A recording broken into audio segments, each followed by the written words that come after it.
Hello बच्चों, good morning. मैं doctor मधु Savita madam आपको साइकोलॉजी पढ़ा रही हूँ, लेक्चरर ऑफ साइकोलॉजी। और ये जो चैप्टर मैंने आपका फोर्थ शुरू किया था, उस चैप्टर का नाम है स्मरण और विस्मरण। तो इससे संबंधित मैं पहले क्वेश्चन आपको समझा चुकी हूँ, और ये दूसरा क्वेश्चन जो आपको समझाने जा रही हूँ वह क्वेश्चन है कि अनुकूलन परिस्थितियों में स्मृति की क्या धारणाएं या कैसे प्रभावित होती है। और इसी से संबंधित दूसरा क्वेश्चन है कि स्मृति को प्रभावित करने वाले कौन कौन से कारक हैं। तो ये देखिए, स्मृति एक ऐसी मानसिक प्रक्रिया है जिसमें 4 मानसिक प्रक्रियाएं सम्मिलित होती हैं। इन प्रक्रिया को हम कारणों भी बता सकते हैं और इसकी अनुकूलन परिस्थितियां भी बता सकते हैं। तो सीखने की जो अनुकूलन परिस्थितियां या कारक होते हैं वह है, सबसे पहले हमारा है कि सीखने का स्वरूप, यानी हमारी जो सीखने की जो सामग्री है उसका स्वरूप सार्थक है या निरर्थक है।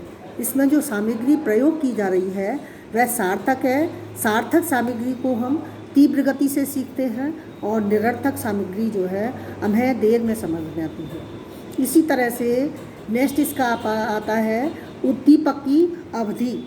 तो उद्दीपक हमारा जो है कोई वस्तु भी हो सकती है, कोई व्यक्ति भी हो सकता है, या कोई पदार्थ भी हो सकता है।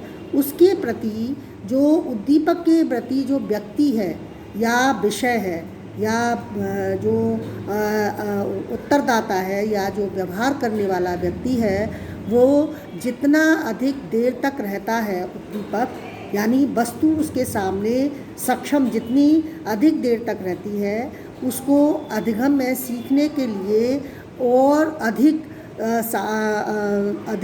संभावना होती है सीखने की। उद्दीपक जितनी कम अवधि में होगा तो वह सीखने की प्रक्रिया बहुत हो पाएगी।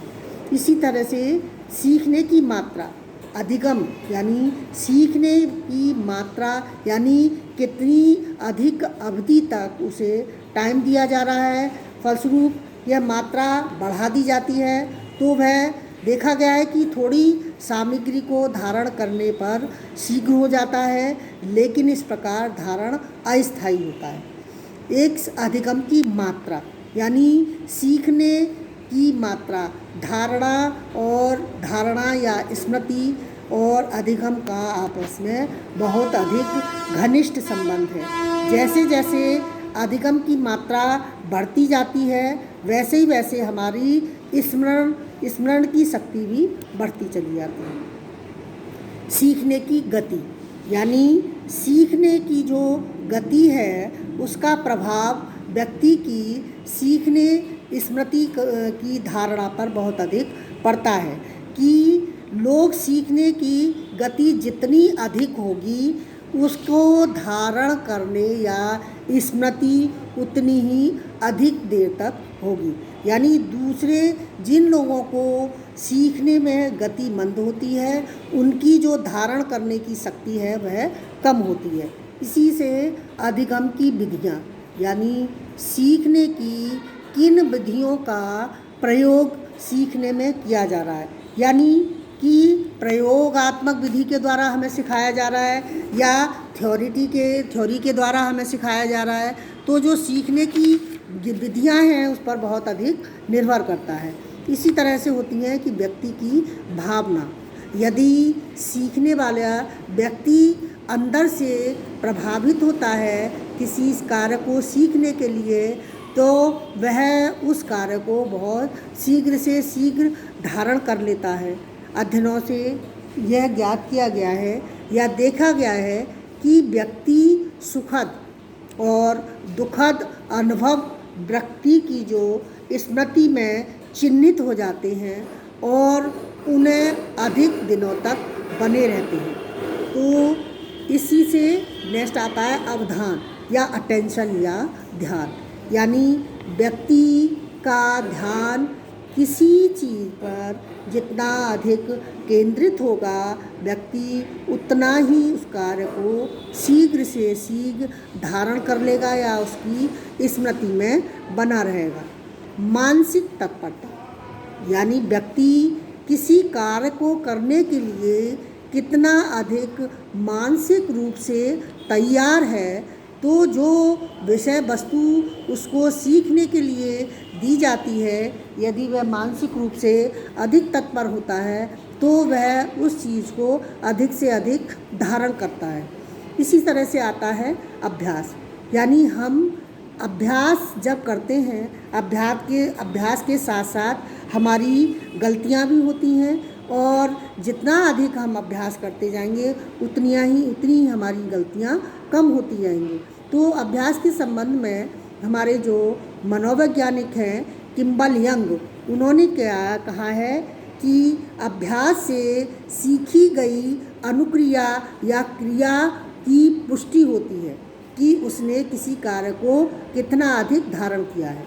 इसी तरह से बुद्धि, यदि मानसिक बुद्धि का भी हमारी स्मृति पर बहुत अधिक प्रभाव पड़ता है। यानी जिस व्यक्ति की तीव्र बुद्धि वाला व्यक्ति किसी कार्य को मंद बुद्धि वाले व्यक्ति की अपेक्षा शीघ्र से शीघ्र धारण कर लेता है या सीख लेता है। निद्रा यानी विश्राम की अवस्था, निद्रा धारण करने की दशा में जो देखा गया है कि अधिगम यदि प्रयोज या कार्यकर्ता को सुला दिया जाए और उसकी थोड़ी देर बाद उस किसी कार्य को करने के लिए दिया जाए, तो वह उसकी स्मृति अधिक तीव्र हो जाती है और वह शीघ्र से शीघ्र सीख जाता है। महत्वपूर्ण अनुभव, पूर्व अनुभव, जो पूर्व के जो हमारे अनुभव हैं, उन अनुभवों के द्वारा भी हम किसी चीज़ को शीघ्र से शीघ्र धारण कर लेते हैं या सीख लेते हैं। जैसे सपोज दैट हम खो खो खेलते हैं और किसी व्यक्ति को खो खो खेलते हुए देख लेते हैं, तो हमें पूर्व अनुभव जो हमारा खेलने का था कि हमने पहले इस खेल को सीखते थे, तो बहुत अधिक उसकी स्मृतियाँ हमारे दिमाग में शीघ्र से शीघ्र आ जाती हैं और हम शीघ्र से शीघ्र उस कार्य को करना शुरू कर देते हैं।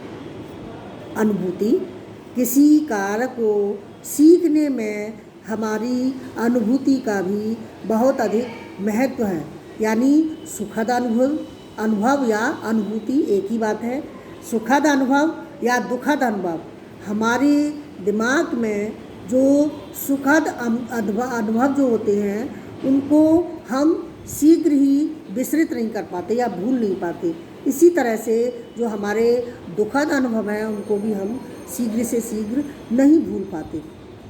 सीखने की सामग्री, हमारी सीखने की जो सामग्री है वो किस तरह की है, यानी सीखने की धारणकर्ता उतना ही अधिक रुचि लेता है जितनी की सीखने की सामग्री सुगम होगी।